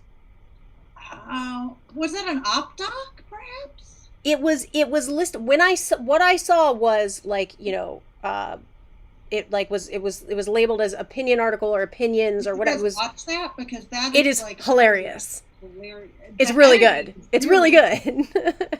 Yeah. I haven't seen this. And you should check it out. But then I looked and I was like, wait, New York Times? And then I was like, opinion? I mean, I guess it kind of is. And also, Their opinion section has been having such a hard time this year. Goes a little further back than they that. Had that whole thing, right? What was when they they published the Trump administration guy, like the thing where the guy was like, military rules okay or something. Like, Oh, was that I can't remember even. It was Tom Cotton. Was it Tom Cotton's piece? Yeah, that. And I think there should be a diversity of views in the opinions section. I mean, obviously it's up to you as the gatekeepers to choose what you let in and what you don't. I think it's useful to have, like, I like how USA Today does their editorials. It's like the USA Today view, and then they give you somebody else's view, and I do think that that's a useful thing. So I'm not super mad about that particularly, but I don't know. They're making a lot of interesting choices I feel over like there. I'm here in a couple of groups of friends like in the DMV area that run certain organizations. This little strain has been common. Like they want to get a group together, let's say a book group, and they're doing an analysis of conservative and liberal books, and they want conservatives and liberals in the group, which is awesome. But they're people that like support Trump self-select themselves out a lot of times. There's other conservatives. Is that because they don't read? I'm kidding. I'm sorry. That was a cheap shot. Cheap shot. Cheap shot. Don't really mean it. Yeah. That's a cheap shot. It's a cheap shot. What I'm saying. They may not be into those conversations. Anybody who's out there who is a supporter of Trump, you got to be involved in these conversations. You have to be talking about these issues and like, boning up on this stuff, because we're all trying to actively figure out how to make this country better. We just need to talk. We need to talk. Yeah. We got some talks that we need to get through before we're going to be united. Yeah. So like any Trump supporters out there, please get involved in the conversation. Continue to leave comments in the chat. Even if you have something that's gonna blow up the chat, just do it. Just do it, y'all. We need you in the conversation. Yeah, I was looking at my old post blog back in the day, and we had some great debates. It was called The Debate, and we had some great debates in the comments section. I mean, people were thoughtful and they were engaging with each other, and occasionally somebody would throw an insult, and then somebody else would be like, "Hey, that's not what we do here." I had set clear norms about what kind of conversations we were trying to have, and had made it very clear that ad hominem attacks are not arguments, and they show the weakness in your argument. And people and the response was, that people would self-enforce. They would enforce on the community, "Hey, remember what our guidelines are here. That was you just took a cheap shot, or you just made an ad hominem attack." And a lot of times the folks who did it would come back and be like, "You're right, I'm sorry, that was an emotional reaction. I reread what you wrote, and here's what I would have to say to that." And I love Tracy's face, because this is the face that journalists make about the fact that could even happen in the comments. But it did. What utopian commune were you living on? It was The Debate. It was one of the first blogs at the Washington Post. It was the first blog written by a woman at the Washington Post. That was me, and the first blog by any woman at a major newspaper, solo authored. So, but it was the community that we created, and they had these great in-depth discussions, and we would engage. And every now and then you had somebody who, told me I needed to take laxatives or something, or that I didn't understand anything because my hair is too blonde. But mostly it was really good, and people would make fun of the other people who were taking those cheap shots, and then leave that to the side and continue on with the actual useful discussion. And I feel like part of what's happening is that in journalism, they feel that is not possible. They make that face that Tracy made, like, "Come on, no way." And then, what year was that? That was like 2006, 2007. Oh, okay. Oh, the halcyon days of 2006. But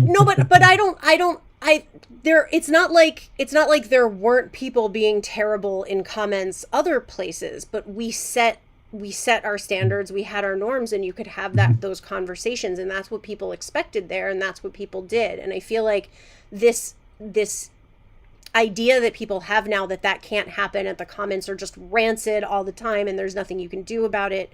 I feel like that helps lower the standard. Just having that idea that standard can't be there lowers the standard.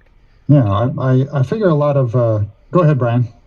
I just want to make sure that from our side, sometimes I think we're so right that we might make fun of other sides of the argument. I know when I feel right in an argument, I like to win the argument and then start to shit talk abhorrently, which completely throws everything that I said into the dirt and makes me a horrible person.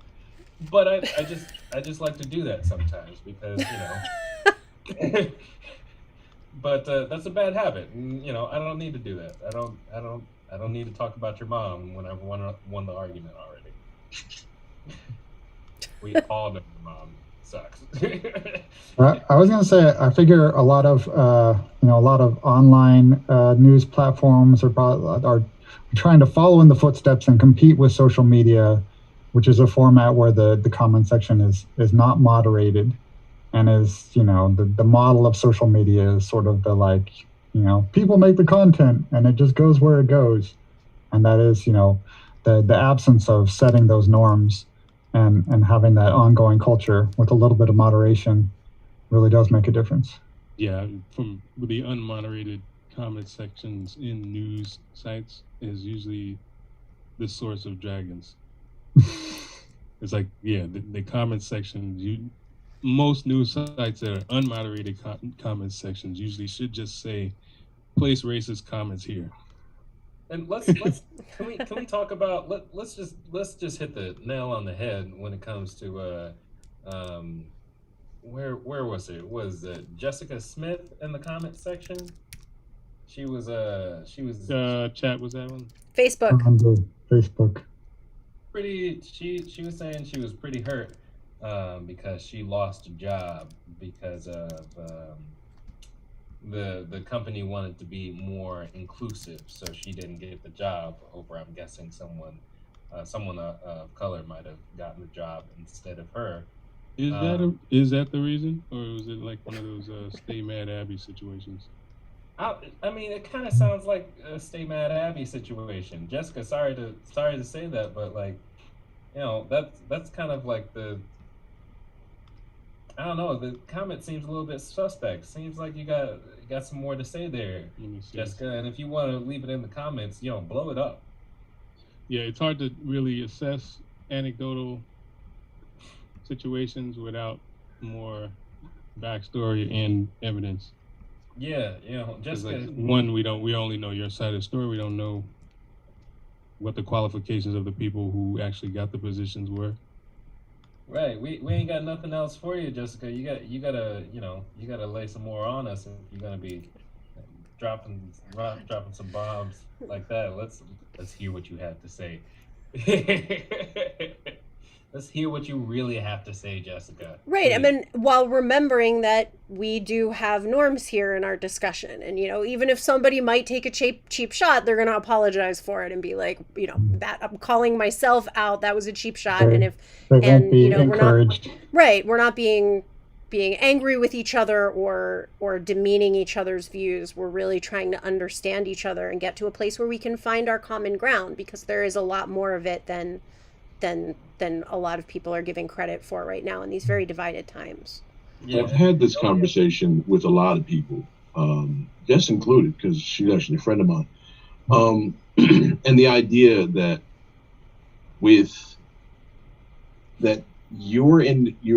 the things that happen to you on an individual basis, the difference between a sort of white privilege example and the rest of us example is that the individual things that happen to you are probably an individual thing that happened to you. That individual thing that happened to me has probably happened to me and my cousin and my brother and my other cousin and Brian's cousin and Dolio's brother and so on and so forth, and their sisters and so on and so forth. And so you recognize, on an individual level, there are a lot of this stuff is very much the same, right? But when if you do it if you spread it out mathematically, right? Even though there's numerically way less Black people in this country, that sort of stuff is happening to those people on a much greater percentage, right? So yeah, I know mad white people that lost a job, no question. Statistically, though, if you look at, if you let's pick a particular reason, let's pick downsizing, let's pick your attitude, let's pick whatever. If you look at it statistically, based on the number of white people, the number of Black people, and I'm just using white and Black as the two examples, right? The numbers in the positions are so much higher, and then the numbers for whatever dismissals and so on and so forth for Black people are probably much higher, right? And that when you look at the numbers like that, you have to start to recognize that there is an issue there that is only coming from these two particular differences, right? And so when people start to figure that out on all kinds of levels, like, then you can sort of start to make start to have the discussion of, all right, so why is this happening, right? And then you have to make start the discussion of the people that are making these decisions. Why are they in the places that they are? Why do they have the power that they have? And how do any of us start to sort of meter all of that down so that it's not a control thing from people that have more than all of us, and it's certainly not a control thing that have way more than a lot of us. Yeah, I mean, super well said. And I want to also speak to those folks, like, it's really easy to take advantage of the common narrative. It's really easy to hop on board and say, like, well, I lost that because I was Black, or I lost that job because of Title IX, or I lost that job because all these colored folks want to come and take our jobs. Like, that, it's really easy to say that. Be honest with yourself and be honest with everybody else, and let's not lie about what happened. I remember an instance in high school where, I could have gotten the main role in this play, and I didn't get it because someone had seniority over me, basically. He sucked, and he sucked up the role pretty badly, and he couldn't sing as good as me or was nearly as talented or anything. Ladies and gentlemen, the humble Brian Farrow. Oh, yes. He had seniority, and I could sit there and make a white Black thing, but it was a seniority thing. He was, he was on his way out, and I don't think he had many other prospects out of high school. So, like, I'm glad he got it. He can always look back on that and tell everybody he was Birdie and Bye Bye Birdie, and how good he did at it. Right. I mean, did that guy end up on the #1 bluegrass album on the Billboard Bluegrass chart? Let's not say that. Guessing probably not. For some reason, when you were saying that, it made me think of the movie Rudy. What happened with Rudy? It's been a long time. I haven't actually seen it, but I learned the story from a thing about, like, strengths, and this idea that, you can work super, super hard at your weaknesses and eventually, get good enough to play in one, do one play in one game and, be like brought in by the coach in that one moment, which, as I understand it, wasn't even a decisive moment. Like, wasn't the team already mad winning at that point? Yeah, you just kind of, let them show. Right. Right. Here you go, kid. Right. Mm-hmm. the moral of the story is, as I, of the thing that the way that I heard about the movie was that, you should focus on your strengths instead of spending a whole lot of time on your weaknesses. And you can spend a whole lot of your time on your weaknesses and get good enough that you can have that moment in the sun. But maybe if you'd spent all that time honing your strengths and using your strengths toward efforts that are helping, make things better, then that might be a better use of your time. Yeah, so what we're trying to say, Jessica, utilize your whiteness better. Come on. You can do it. Well, and I don't know if it's so much an issue of honesty, when you don't know what you don't know. I feel like I've had the privilege to have conversations about race for 25 years that have clued me in that, like Randy said, like, a lot of people in this community have been, passed over for jobs, that, resumes with a black sounding name don't get accepted as much. Just like all kinds of little details that I've accumulated. And if I hadn't happened across that information, I think it'd be easier for me to fall into a position where if I was someplace and they said, "Oh, we're trying to make this a fair process," and I didn't get the gig, I'd feel like it was rigged against me, when actually what I know now is making it a fair process made it a lot more competitive. And it put me in competition with people that I wouldn't have been in competition with before. And if I couldn't see that because I didn't have that information of seeing like, oh, there's people that haven't been allowed to compete, and have solidarity with them, be like, oh, you guys got screwed over too. I've been screwed over. You're getting screwed over in a different way. Well, we got to fight this together. It's so easy to get pitted against somebody and say, well, you're getting something that I'm not getting by not seeing what they've been going through. Like one of the best examples is like Major League Baseball. If it wasn't segregated, you would have never heard of Babe Ruth. There would have never been a Babe Ruth. Interesting. I don't know. Probably not. I mean, he would have existed. He just wouldn't have been a professional baseball player. Just tell me that there would still be the candy bar, whatever it was called. Maybe it would have a different name. It would probably be, called a Satchel Paige or something. Nice. It's chocolate and it's got nuts. Yes. Hey, on that note, it's like 11 o'clock, guys. Yeah. Yeah, Tracy, we'll get back thank to you so talking much. about more music and cultural stuff pretty soon, but it's awesome to get down and dirty with you guys and talk about some real talk, and more of that is coming as well.